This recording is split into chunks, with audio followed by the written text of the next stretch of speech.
வாய்ப்புகள் விலகும்போது கவலைப்படாதே, எல்லாம் நன்மைக்கே என்று எண்ணி தொடர்ந்து முயற்சி செய்தால் மிகப்பெரிய வெற்றி உனக்காக காத்திருக்கும்.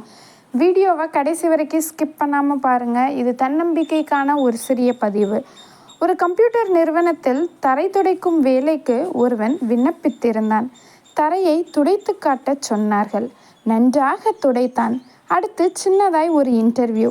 கடைசியில் அவனிடம் தகவல் சொல்வதற்காக இமெயில் முகவரி கேட்டார்கள். இமெயிலா? எனக்கு இமெயில், இன்டர்நெட் எல்லாம் தெரியாதே என்றான் துடைக்க வந்தவன்.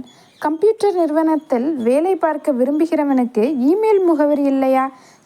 என்று அவனை அனுப்பிவிட்டார்கள். வேலை இல்லை என்றதும் அவனுக்கு என்ன செய்வதென்றே தெரியவில்லை. கையில் 10 ரூபாய் இருந்தது. அதை கொண்டு மார்க்கெட்டில் வெங்காயம் வாங்கினான். பக்கத்து குடியிருப்பு பகுதியில் கூவி கூவி விற்றான். 10 ரூபாய் லாபம் கிடைத்தது. மீண்டும் வெங்காயம், மீண்டும் விற்பனை. இப்படியே கொஞ்சம் கொஞ்சமாய் விற்று சில வருடங்களில் பெரிய வெங்காய வியாபாரி ஆகிவிட்டார். இந்த சூழ்நிலையில் ஒரு வங்கி கணக்கு திறப்பு சம்மதமாக ஒரு வங்கி ஊழியர் அவரிடம் பேச வந்திருந்தார்.